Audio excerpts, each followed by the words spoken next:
T-Wolves coming to town, taking care of business against the Lakers, 117-95. Jaden McDaniels finishes with 25-9 and 22 points. Naz Reid, 23 points off the bench. They had 21 threes, Minnesota did. Yep, that's a franchise playoff record. Luka did have 37, but the score is the score, Boogie, and I'm wondering how embarrassing a loss is that to come out and do that in the first one? I mean, obviously, it's embarrassing. Nobody wants to lose at home like that. But it is one game. It's also the Lakers with, you know, two guys that we've seen do this at a high level many, many times in LeBron James and Luka. So is it time to panic? Absolutely not. But no one wants to start this series off in that way.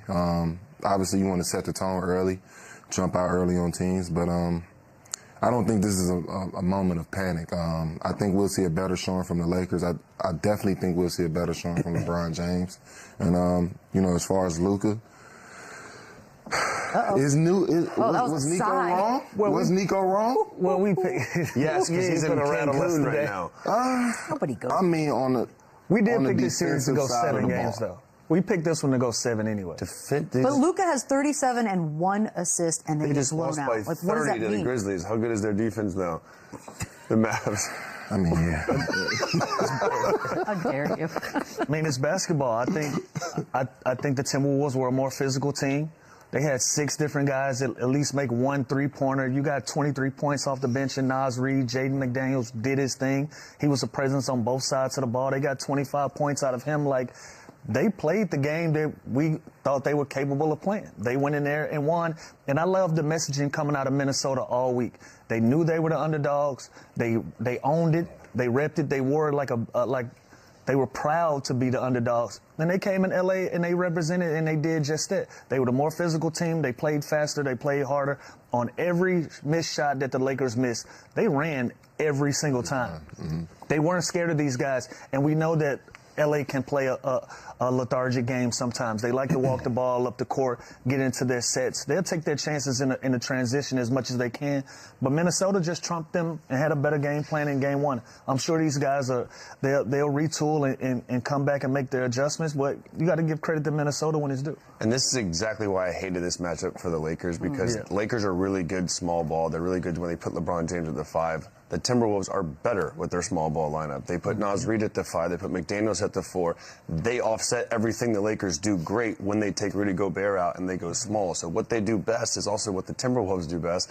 And they defend better. And they get out in the fast break and score more points better. They had more second chance points. They had more points in the paint. They dominated them in the fast break. They killed them every category offensively.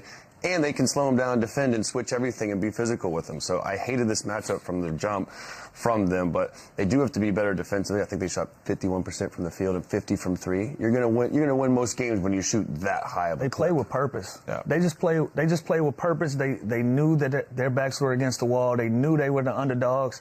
And it's nothing like going on the road and just believing in yourself and having that us versus everybody mentality. And that's what you saw. And again, they got a lot of great production on the offensive side of the basketball from guys that you particularly wouldn't expect them to give you the numbers that they gave you. Now, do you expect McDaniels to have another 25? Probably not. But on the defensive end, he's still going to be there. He's still going to be a hard-nosed defender, still going to make it difficult for LeBron or Luka, whatever matchup that he get. And when they go to small ball, they got a lot of like-sized guys that can guard at those positions to keep fresh bodies on Luka and LeBron. And that's what they showed. I don't know what kind of sorcery this is, by the way, but WrestleMania Night 1, that's right, shout out. There were 2 dudes holding a Naz Reid giant sign the entire night, and then he comes out with 23 points. So that's chef's kiss. JJ Redick, obviously, this was not the outcome that he was probably hoping for. Magic Johnson also came out, was a bit critical of Redick, saying that he didn't do a good job in the first game. There were no real adjustments that were being made, and JJ said they weren't ready for the physicality, Lou. I don't know how that happens, or is it just a nice way of saying the team was soft? What does that mean? That can be a nice way of saying that. But again, they just didn't meet the level of intensity that Minnesota brought. And I heard it in Ant-Man's voice when he said that everybody expects us to lose. I get that. When you have somebody look straight in the camera and say, "I get that," that should ring the alarm. Like that should show you some red flags. And again, when you say soft, I feel like Minnesota just played with purpose. They wanted all 50-50 balls. They didn't allow offensive rebounds to be a factor in this game. They gave them one shot at the rim. Those are the small details in playoff basketball that wins you games, and they were able to do it. Do you follow Magic Johnson on Twitter? He's amazing. You gotta give him a follow. It's unbelievable the stuff he puts It's worth on. it, Boogie. It's totally worth it. I recommend. It's ridiculous. Some of it's just matter. Like the sky is blue today, and I love every time he does it. It's fantastic. No, what were you going to say, Lou? Oh, not you. You weren't talking. Chandler, you were about to say something about that.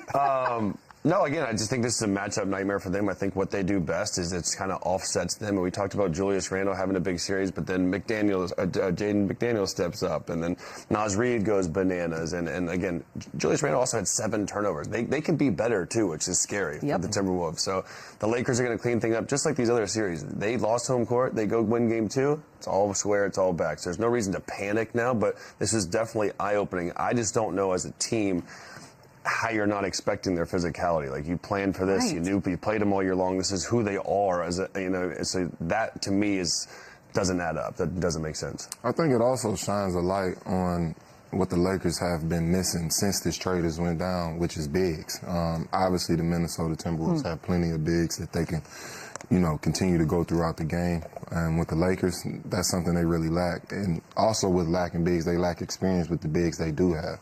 So I can see that also being a glaring problem with them moving forward. Chandler, explain to me, Luka, 37 points, 1 assist. That make sense for me. That's not enough. And he even said that afterwards. Obviously, he had a big game offensively, and the way they're guarding him, you can get 2 different kind of versions of Luka. When he first got there, you could tell he was more passive. He was getting everybody involved.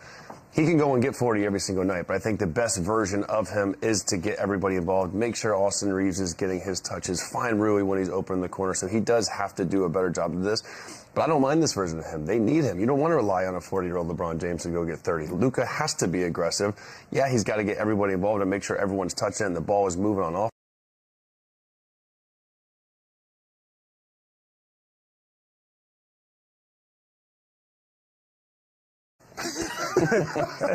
That's a dangerous team. Like, again, offensive rebounding, 50-50 balls, allowing a team to get 1 shot at the basket. Like, that's just mental toughness. Give these guys credit, and they are down to fight. They are down to mix it up. They down for a physical game. Even when everything doesn't go their way on the offensive end, they can be inefficient. They can have turnovers, but they're gonna keep coming, keep playing with force. That's gonna be the problem with that. The Lakers are gonna come on, stay with me. That's gonna be the problem. That's gonna be the problem that the Lakers are gonna have in this series. Like, no matter how they play hard as hell. We're going to take a quick break. Is that all that did? There are a couple other games in the West that we can get to talk about and react to. We'll be right back. Xin chào tất cả các bạn. Chào mừng các bạn đã đến với kênh YouTube của mình. Ngày hôm nay mình sẽ làm một chiếc video, đó là tô mò những sản phẩm hoa quả, con vật, đồ vật, vân vân. Các bạn chưa biết sản phẩm gì đúng không? Thì hãy xem hết video của mình nhé.